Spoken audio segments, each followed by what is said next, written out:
This is continuous coverage. Continuous coverage. Continuous coverage. In the trial of Lori Vallow Daybell from the Hidden Killers podcast. Hidden Killers podcast. That it is, and all this weekend, we are playing back for you some of the most intriguing interviews and conversations that we've had about this case, as well as relevant audio, including interrogation audio from Lori Daybell and many others involved in this case. Full trial coverage starts Monday. For now, take a listen back.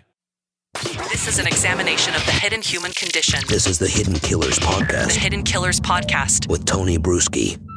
Joni Johnston is with us. We're breaking down the Chad and Lori Daybell story as jury selection continues to move forward this week. Joni, a clinical and forensic psychologist, I thank you, number one, for being here. Let's talk about another relationship that Lori had, and that's the curious one with her brother, Alex Cox. It's one that's been kind of marred with suspicion of it being more than just your healthy brother-sister relationship.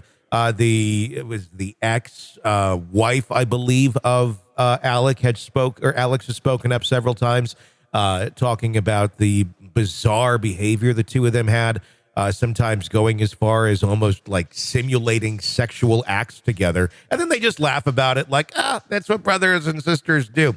Obviously not healthy ones. How far do you think that relationship actually went? Well, that's a hard one, Tony. I mean, I don't want to speculate on sexual abuse, for example, because we don't know. Sure. You know, we don't know. I will say that when you look at some of the things that other people describe, such as what you just described, I don't think most siblings behave in that way. Yeah. I don't think most siblings move to be with the other sibling necessarily. I certainly don't think most siblings are willing to assault somebody else on behalf of their sister or kill somebody potentially on behalf of their sister. Mm-hmm. So I think we can, based on what other people are describing, based on what we know happened, we can certainly say this is not a typical brother-sister relationship. Yeah. And there seem to, at the very minimum, be some kind of poor sexual boundaries between the two of them. Now, what this meant in the privacy of their home growing up, we don't know. Mm-hmm.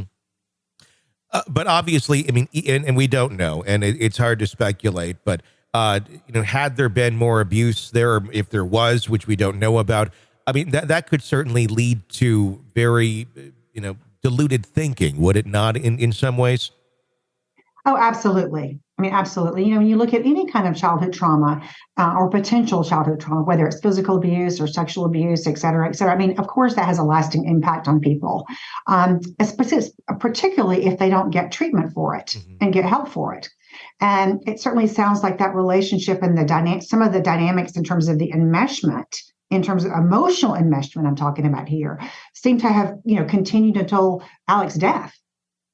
Yeah, I mean, it's very questionable, and I do wonder about his death and what was the reason for it. It's still, I believe, labeled as like natural, is it not? I don't believe they've done an official investigation into his death as of this moment. Now, I am really parroting what I've read at this point, but I will tell you that I've read what you have, that it was deemed a natural death, a pulmonary embolism. Yeah. They found a blood clot in his lungs. Then I also read recently they found Narcan in his system. Oh, well, there you go. Which is a drug that's often used to combat opiate overdose. So, I think there probably isn't a person who's heard anything about this case that doesn't kind of go, how could this be a natural death? Yeah. Given the circumstances.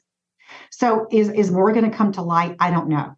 But I do know that it is very, very convenient and very fortunate for both Chad and Lori that Alex is out of the picture, because he certainly can be presented as the fall guy. Yeah.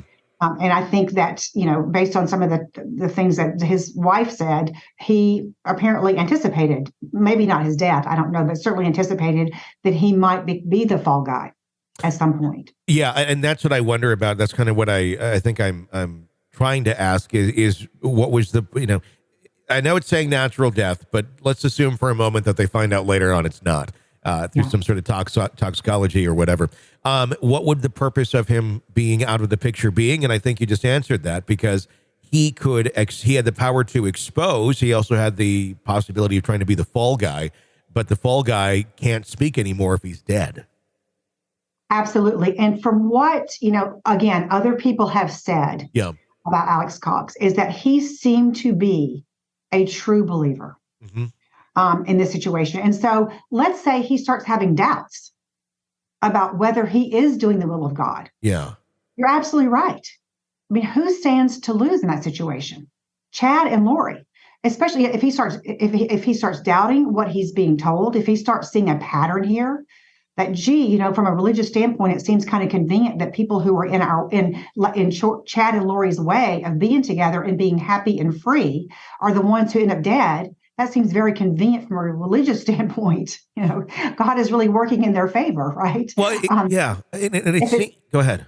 No, I was just going to say, absolutely. I mean, they have a lot to gain and little to lose by him disappearing off the face of the earth. Well, if you look at their track record, anytime somebody was kind of in the way or could be a hindrance, suddenly Chad was hearing a voice from God telling him that this person's a zombie or this person is a this or that. That's where we get, Ned Schneider and all of those sort of bizarre characters into this story. So it does make sense that at some point there was that moment of he's potentially a liability for us, so now he must be evil too and bad.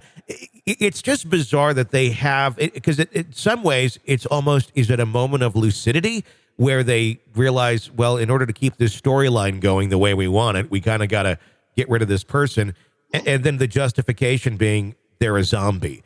But I mean, I guess it's the cart before the horse. What clicks in their mind first? Do they just immediately go to, this person's making me uncomfortable, this person could be a liability, they must be a zombie? Or is it, this person is in the way, I'm going to call them a zombie because it goes along with the story? It's curious.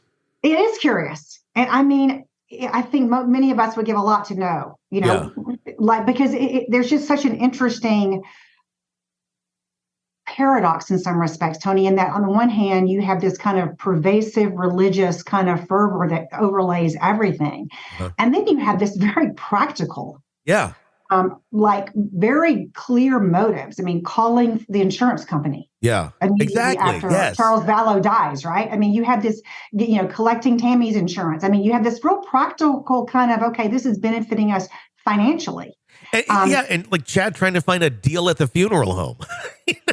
That was another one where it's like, well, just something cheap. And they knew what they were doing. She knew how to turn it on and off in police interrogation. She didn't bring up zombies there because she knew that would have gotten her locked up very quickly. They select, it was very selective. It was selectively who they would and wouldn't say these things to, but one could almost understand that, well, if you do have this belief system, you sometimes just have to know, when and where to be talking about it. I guess with anybody in their religion, I think that is such an important point, because even though Idaho doesn't have the insanity defense, so that's not going to be an issue, although it may be at sentencing in terms of, mitigation and those kinds of things. But I think when you're looking at mental illness versus insanity, I think what you're talking about really speaks to the fact that, let's just say that Lori believed everything that Chad said. The fact that she's very selective, right? As she goes and she presents herself well when she has her psych evaluation. I mean, there is clear evidence that she's aware of what she's doing. She's able to monitor it and present certain ways to different people. She hides things. She lies for self-serving purposes. I mean, these are things that do not argue for somebody who does not know the difference between right or wrong, no matter what they believe. And then you talk to her and you hear the things that come out of her mouth, and it seems like this utter true believer in the insanity, but able to turn it on and off. I think that's what's just so fascinating about this, because her character is such an enigma. It's not an easy one to understand, and nobody who has these sort of, whether it's a mental illness or a disorder, they're not easy. But sometimes there's some framework. You can kind of go, okay, I get how this is going to go. With her, you don't. It's really, truly a crapshoot every time. Yeah, she's very interesting in many respects. I mean, it is interesting that, that many of the people who are close to her, really do describe her as this different person before she met Chad. And yet, like I said, when you step back and you look at some of the things that happened in her previous relationships, I'm not convinced necessarily that she was this completely different person. She certainly was, in terms of she didn't, necessarily act on things, but her brother did. Yep. So I think it's not as black and white as I think some people want it to be, in terms of her like transformation into this dark person once she meets Chad Daybell. We're starting to speculate on the possibility of Chad flipping on her. And if he were to do that in her trial, my thing I've been saying is I don't think she could handle it. I think if you want to end the trial very quickly, have Chad go and testify if he's willing to do so against her. I don't think she'd be mentally competent to continue. I don't think she could aid in her own defense at that point. Because in my opinion, I just think that would push a button. We're already dealing with somebody who's been deemed not competent a few times, especially if she still believes in everything that he's saying. If suddenly he shows up on the stand and is like, nope, I was wrong, and here's what happened, and I don't know. I mean, that would be, I think, a fairly traumatizing thing. Yeah, it'll be very interesting to see what her defense does, at this trial. I think there's certainly some speculation, and understandably so, that they will, even though there's not an insanity defense in Idaho. I think there will probably be a lot of attempts to, present her as somebody who was, psychotic, and somebody who was just completely under the influence of Chad Daybell. It'll be interesting to see if she testifies. Without a doubt. Will this, in your opinion, we'll just wrap it on this, will this trial make it to the end with it being able to continue, with her being competent enough for it to last the entire, however many weeks this is?